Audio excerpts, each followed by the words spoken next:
Bonjour à toutes et à tous et bienvenue au rendez-vous du 13h sur la télévision nationale. Voici le sommaire.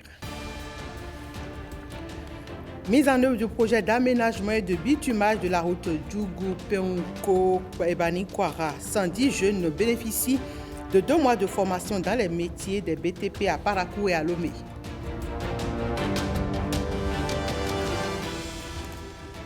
Le dossier environnement de ce mercredi s'intéresse aux désordres et nuisances des affichages publicitaires. Comment ces affichages affectent-ils notre cadre de vie? On en parle dans ce journal.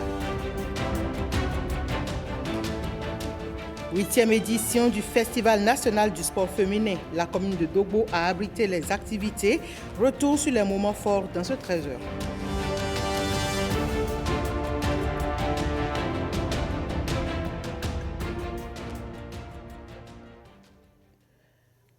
On démarre avec la visite du ministre gambien des Affaires étrangères, Mamadou Tangara, au Bénin. Il a été reçu par son homologue béninois dans la matinée de ce mardi à son cabinet. Il était question de dynamiser les relations bilatérales et la convergence de vues sur des préoccupations régionales.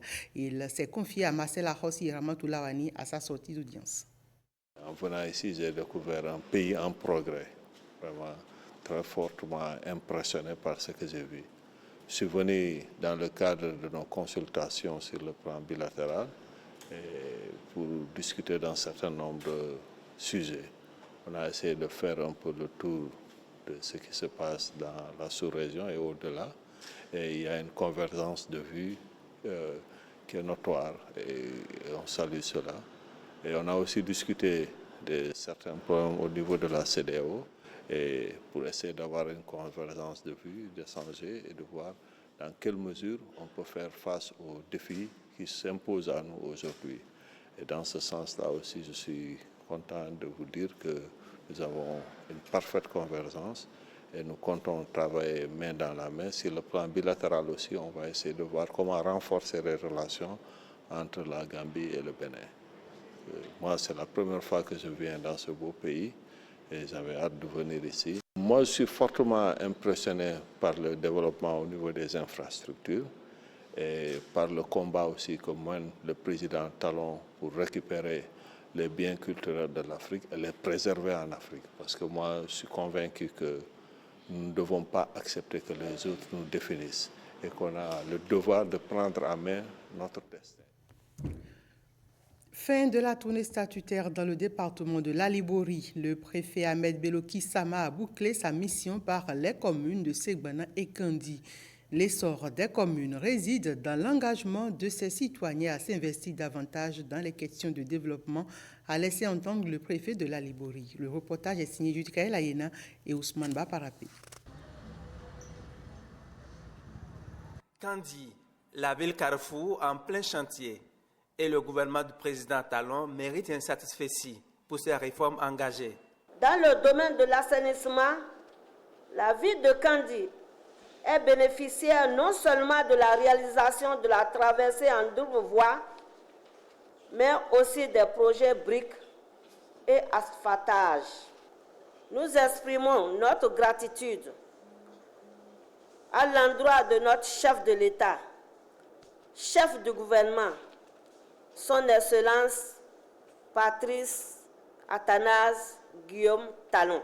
Après les doléances et autres observations, qu'a permis sur Segbana, 90 km environ plus loin, malgré les efforts des autorités compétentes, beaucoup reste encore à faire.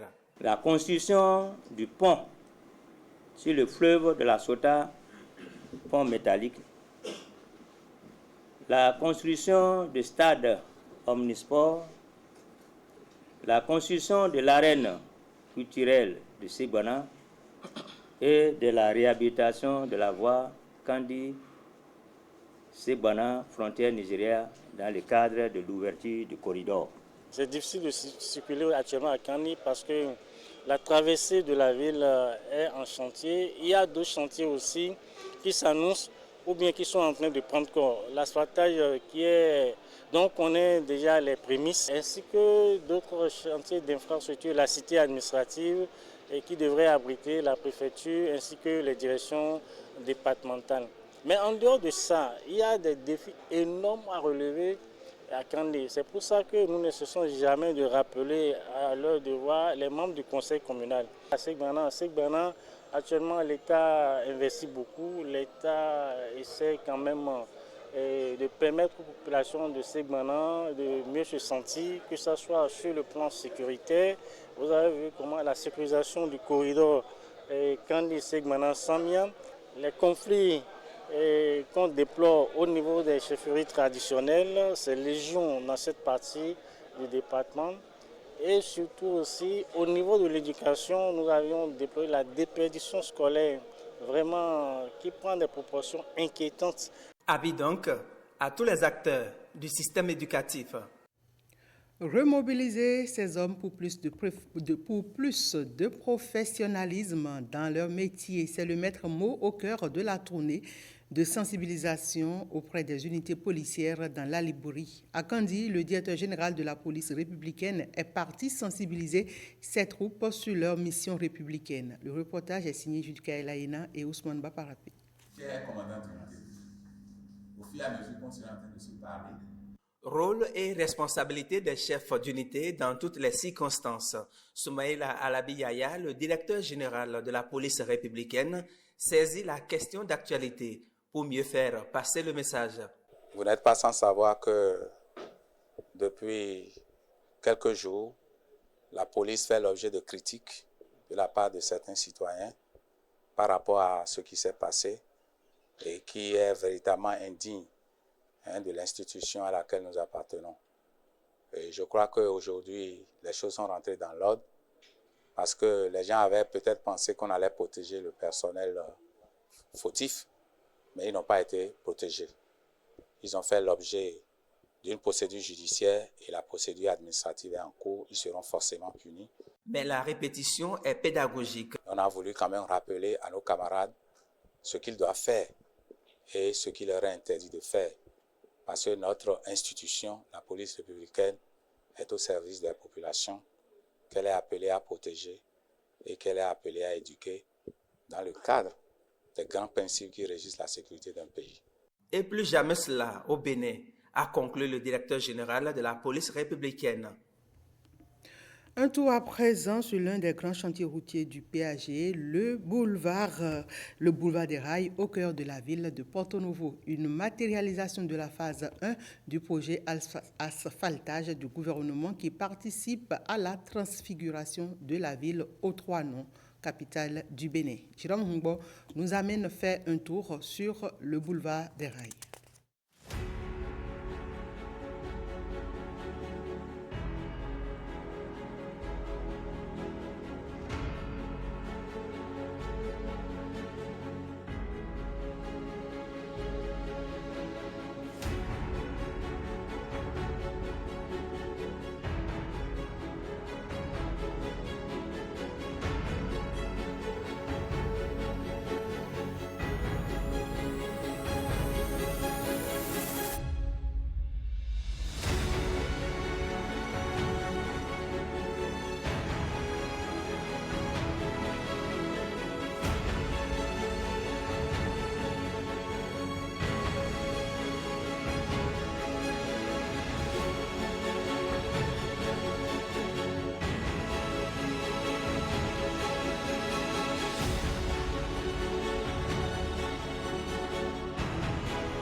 Le commerce transfrontalier comme moteur important des économies locales et moyen de subsistance de millions d'Africains. Enjeu saisi par l'Organisation internationale pour les migrations au Bénin, l'OIM sensibilise dans cette veine les femmes engagées dans le commerce transfrontalier et l'objectif est de renforcer leur autonomie et améliorer leur participation dans l'économie transfrontalière. Blaise Adampo pour plus de précisions.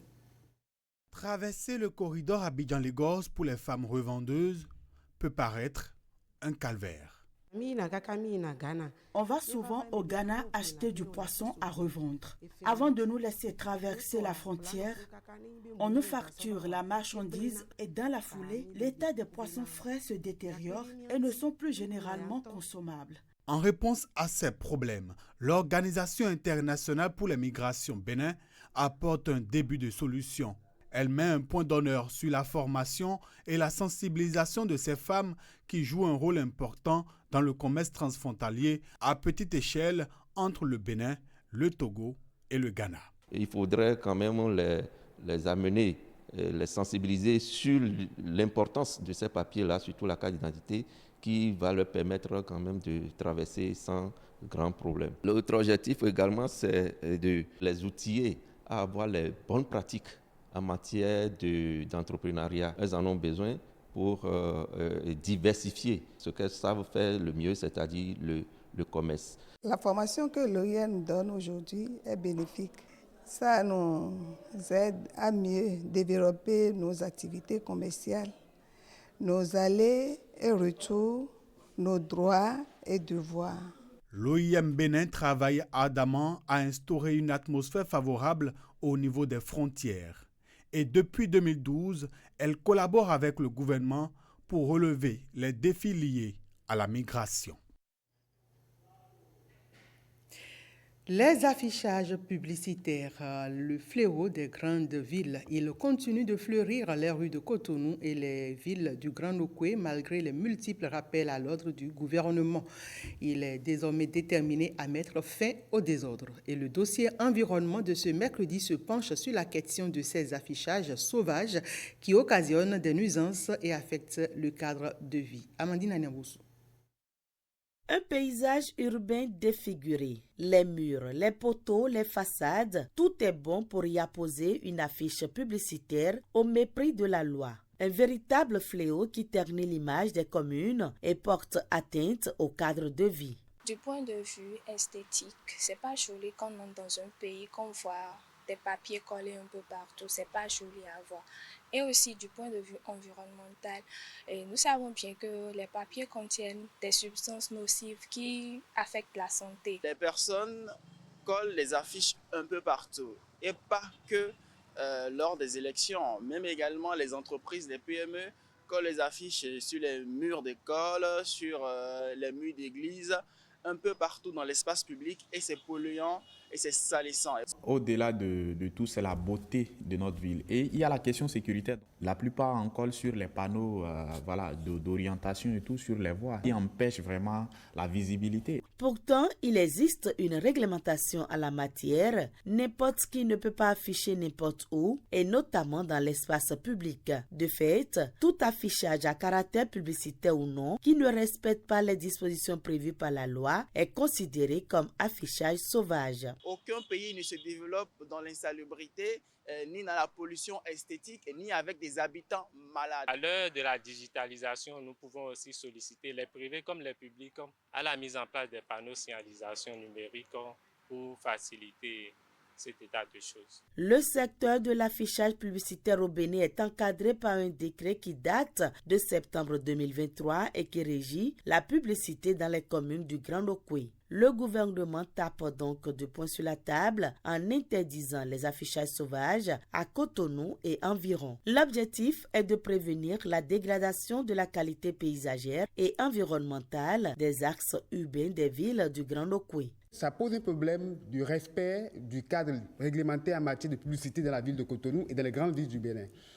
On a l'impression qu'on a passé plusieurs décennies sans vraiment organiser comment est-ce que nous passons à l'aide du numérique en adaptant nos modes de publicité. Avec ce qui a été fait comme investissement, avec ce qui se fait déjà actuellement comme investissement, il faut mettre un terme à ça. Quand on enlève 2 jours après, il y a encore d'autres qui viennent à rajouter, ce qui veut dire que le besoin est là. Et les mairies, je pense, ont l'opportunité de développer donc cette politique-là pour que les entreprises puissent avoir accès à ces espaces de publicité à des coûts réduits. C'est le bien public parce que tout le monde doit considérer ou avoir à l'idée, prendre conscience que tout ce qui est bien public lui appartient aussi. Et il a sa responsabilité, il a une responsabilité de prendre soin de ça. Les infrastructures lui appartiennent aussi, donc il doit pouvoir contribuer, que ce soit en tant qu'individu ou en tant que citoyen, à la préservation de ça. Parce que c'est comme ça qu'on peut tendre vers le développement ou aller vers le développement. Des dispositions sont prises par les autorités compétentes pour libérer ces espaces publicitaires illégalement occupés. Les contrevenants se verront appliquer les sanctions prévues par les tests. 1,5 milliard de francs CFA, c'est le montant de l'accord de partenariat intervenu entre la Fédération béninoise de football et la Société béninoise d'infrastructures numériques à travers sa marque Celtis.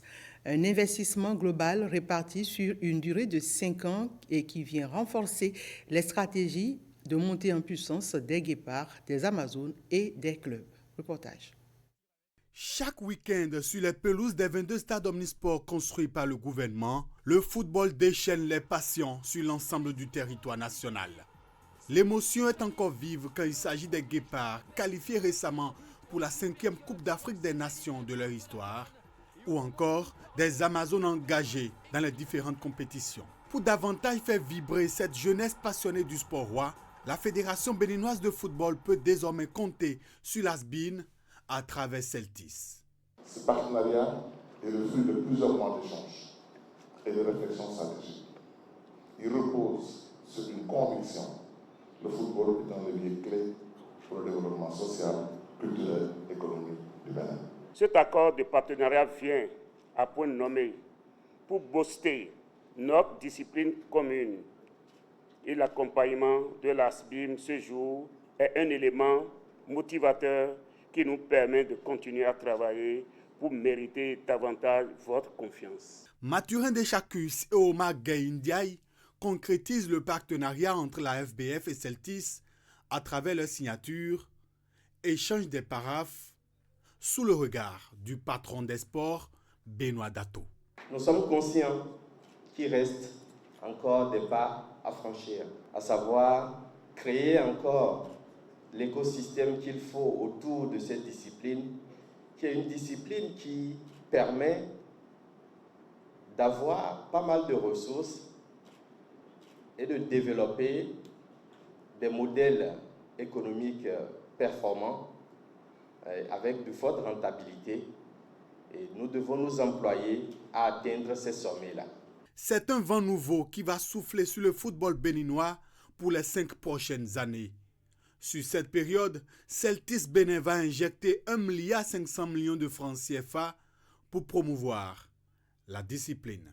L'ASBIN, à travers sa marque Celtis, a décidé de s'engager aux côtés de la Fédération béninoise de football pour soutenir à 100% aussi bien les Guépards, les Amazones que la Ligue de football professionnel du Bénin. Le partenariat FBF-Celtis est une étape importante pour donner plus de visibilité au championnat national et aux sélections nationales.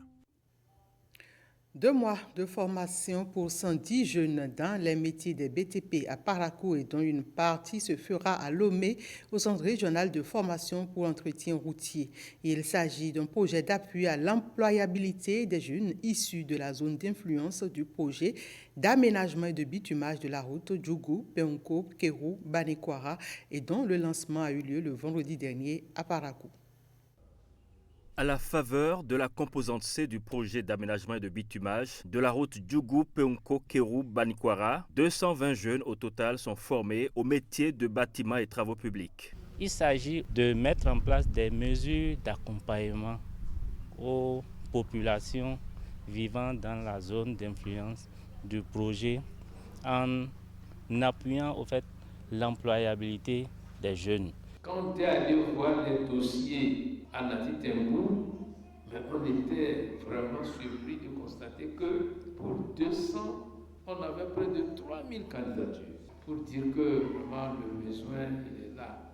Dans ce programme de formation réparti en 2 vagues de 110 jeunes, on compte 17 femmes pour le premier lot et 44 femmes pour le second. C'est une deuxième corde à mon arc. Ce que j'avais appris, c'était la soudure. Maintenant, j'ai choisi le ferraillage parce que moi, quand je vois le ferrailleur travailler, ça m'inspire beaucoup. Je suis très heureuse de suivre la formation Parce qu'en tant qu'une jeune mère, vraiment, c'est vraiment bon de saisir les opportunités, de suivre les formations. Bon, si on me recrutait un jour, je vais le serrer. Je vais trouver quelqu'un, même si c'est crèche, il peut aller rester là-bas, je vais travailler. D'après les initiateurs de ce projet, il s'agit d'une opportunité énorme qu'offrent le gouvernement et la BAD pour accompagner la promotion de l'emploi. Des maçons, des menuisiers, des coffreurs, des ferrailleurs, des terrassiers, des conducteurs d'engins lourds issus de la zone d'influence du projet. Vous comprenez donc que les bénéficiaires de cette formation sont des acteurs clés de la politique du gouvernement, bien pensée en matière de construction d'infrastructures routières. J'ai entendu que des notions d'entrepreneuriat vous seront également administrées de manière à ce que vous puissiez vous prendre en charge au cas où vous n'aurez pas pu réussir une insertion dans une entreprise. Pour le gouvernement, la qualification de ces jeunes pour les chantiers en cours et à venir constitue un facteur de production des infrastructures routières destiné à la transformation structurelle de l'économie béninoise. Le marché Kucheta Tchakitibam de Parakou a abrité du 29 novembre au 1er décembre dernier la 7e édition du Festival des chants et danses traditionnelles des peuples de l'Atakura Donga Tikpere. C'était en présence de l'un des parrains de l'événement, Inoussa Tchabizime, et des ressortissants de l'Atakura Donga résidant dans les départements Bogu, Alibouri et Colline. Ronald Robinson. Un festival de rythmes, chants et danses des peuples de l'Atakura et de la Donga, délocalisé à Parakou sur l'espace culturel du marché Kucheita Tchakitibam. Le festival Tikpere en langue d'Itamari veut dire notre chose, notre patrimoine culturel. C'est pour permettre, même étant loin de nos départements d'origine, que nous puissions vivre notre culture ici et permettre à nos enfants également qui naissent ici, là, qui puissent connaître également nos cultures. L'autre raison, c'est aussi promouvoir la paix, la cohésion entre nous. Le thème « Engagement des femmes pour la paix et la cohésion sociale à travers la culture » est placé au cœur de ces réjouissances. Hommes et femmes, main dans la main, nous pouvons réduire l'insécurité dans nos ménages, dans nos quartiers, dans nos villes et dans tout le pays. À travers donc la culture, nos chants, nos danses, même l'art culinaire, faisons donc la promotion de la paix et de la cohésion sociale. Je voudrais féliciter et dire merci à notre frère Jean Dac et toute son équipe. Merci à tout le conseil municipal de Parakou qui soutient fermement cette initiative. Je vous prie alors de continuer ainsi afin que ce festival puisse être pérenne et continu. À travers nos chants, nos danses, nous racontons notre histoire, nous transmettons nos valeurs et nous célébrons notre diversité. Nous, avec vous, nous allons continuer à promouvoir nos traditions et à encourager les jeunes à s'impliquer, célébrer notre héritage commun. Je souhaite que très prochainement, il soit renforcé par d'autres chanteurs et danseurs des autres nationalités, parce que c'est ça la culture. Et le Bénin ne peut pas exister sans la culture. Flagellation, contes, comédie, concerts musicaux font de ce festival pensé par l'association culturelle MP Vision et autres organisateurs une véritable plateforme de promotion des valeurs endogènes. La festivité commémorative du cinquantenaire de décès du roi Wemalia Tokpok Pligidi Danrak Bernzin se poursuivent au palais de Djimé à Abomey. Le week-end dernier a été consacré au caractère scientifique de la célébration et c'était à la faveur d'un symposium sur la vie, le règne et les œuvres de ce roi, deuxième successeur sur le trône du roi Bernzin. Pierre Tadayossi et Kanel Kapo pour le reportage. Dada Wemalia Tokpok Pligidi Danrak Bernzin est né le 18 juillet 1914 à Abomey. Après ses études, il fut contrôleur des prix avant de s'engager dans l'armée coloniale. L'homme a servi au Burkina Faso et en Côte d'Ivoire avant de rentrer en 1944. Son père décède et il vint au trône pour 30 ans de règne. Il rejoint ses ancêtres le 3 décembre 1974. Nous étions 73 enfants ce mardi 3 décembre 1974 à 17h, une belle et longue vie à mes enfants. Je peux nommer, en ce qui me concerne, Iran Lao, Virginie Odiarado, Frédéric Togwedi Beranzi, Alerte Achidi Bello Saizonu na Jetisa, Dominique Achawi, les enfants Wemalia Tokpo, le président Patrice Talon. Le destin est au rendez-vous. Il était prédestiné déjà à Hossou de l'enclos parental de Dada Beranzi. C'est ça la force de la géomancie. Durant son règne, le roi Plegidi Dangha Beanzin a travaillé à la réhabilitation des panthéons et à la restauration du royaume.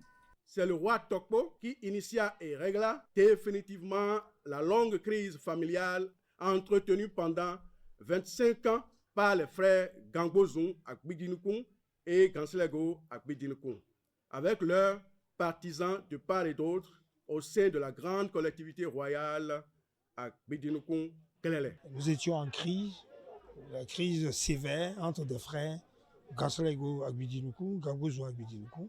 C'est lui qui l'a réglé, après 25 ans de crise. Dada Wemalia Tokpo Plegidi Dangha Beanzin est le père de l'actuel roi d'Abomey, principal initiateur du cinquantenaire de décès. Les festivités commémoratives du cinquantenaire de décès du roi Wemalia Tokpo Plegidi Dangha Beanzin s'achèvent le 7 décembre prochain.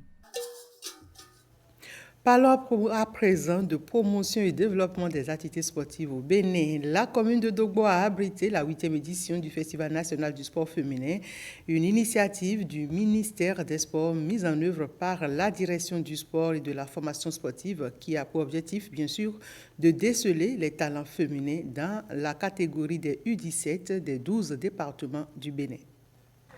Faire du Bénin une nation du sport, une vision en implémentation depuis l'avènement du régime talent avec les acteurs du domaine en faveur des jeunes talents de nos départements. Nous intervenons en particulier dans les disciplines où la gente féminine a encore besoin de progresser parce que nous savons combien les filles, combien les femmes sont capables de faire rayonner notre pays. Nous sommes assez satisfaits et nous pensons que le ministère des Sports et le gouvernement ne se trompent pas en mettant les moyens à notre disposition. En athlétisme, 100 mètres, première, Ruth Abado Duzou, au 400 mètres, Pichega Noati de l'Atakora arrive en première place. Au lancer du poids se place Gozen Ake de l'Ouémé. Au saut en longueur, c'est Fidelia Hueho qui se positionne en première place. En lutte africaine des moins de 50 kg, Draman Moumouni de la Donga. Chez les plus de 50 kg, Sakinatu Oru Ngobi du Borgo bat ses adversaires. Au volleyball, le mono conserve sa première place en battant le Zou. Nous avons suivi un magnifique festival. Je tiens tout d'abord à exprimer ma profonde gratitude au gouvernement pour cette initiative qui a permis d'observer, de voir le talent et la détermination de nos sportives. Elles vont toujours continuer à travailler pour dépasser leur catégorie parce qu'il ne s'agit pas seulement des U17, mais on va au-delà de ça pour constituer des sélections nationales afin que le Bénin soit valablement représenté. Non seulement participer aux compétitions internationales, mais rentrer au pays avec les trophées. Les plus méritants de cette compétition vont bénéficier à travers différents programmes d'un appui et d'une formation de qualité afin d'être utiles aux fédérations et participer à des compétitions de haut niveau.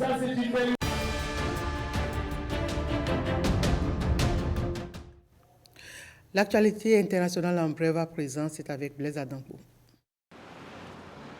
La situation économique ghanéenne sera au cœur du scrutin présidentiel le 7 décembre prochain. L'élection s'annonce serrée entre Mahamadou Bayoumia, candidat du New Patriotic Party NPP au pouvoir et vice-président, et John Mahama, leader du National Democratic Congress NDC, principal parti d'opposition. Pour les Ghanéens, les promesses électorales visant à sortir le pays d'une grave crise économique feront pencher la balance lors de l'élection présidentielle le 7 décembre. Netumbo Nandi Ndaitwah, candidate de la SWAPO, parti au pouvoir, organisation du peuple du sud-ouest africain, semble bien positionnée pour devenir la première femme présidente de la Namibie à l'issue des élections générales du 27 novembre dernier. À 72 ans et une carrière politique notable, la vice-présidente semble en tête avec 54,82%. Pour les législatives, la SWAPO est créditée de 56,38% des voix dans 79 des 121 circonscriptions électorales selon les résultats partiels. Le président des États-Unis est arrivé en Angola lundi pour sa première visite présidentielle très attendue en Afrique subsaharienne. Joe Biden s'est d'abord arrêté au Cap-Vert pour une brève réunion à huis clos avec le premier ministre capverdien. Joe Biden a ensuite eu des entretiens bilatéraux avec son homologue angolais Joao Lourenço à Luanda, la capitale du pays d'Afrique australe. Le président américain effectue une visite de 2 jours en Angola, axée sur un grand projet d'infrastructure visant à affirmer les ambitions de Washington face à la Chine sur le continent africain. Cette visite intervient à quelques semaines de la fin de son mandat, alors que Donald Trump s'apprête à prendre ses fonctions le 20 janvier prochain. La police de la capitale géorgienne a de nouveau dispersé des milliers de manifestants après que plus de 200 personnes ont été arrêtées au cours des 4 dernières nuits de protestation contre la décision du gouvernement de suspendre les négociations d'adhésion à l'Union européenne jusqu'en 2028. Le ministère géorgien de l'Intérieur a déclaré lundi dans la soirée que 224 manifestants avaient été arrêtés pour des raisons administratives et 3 pour des raisons pénales.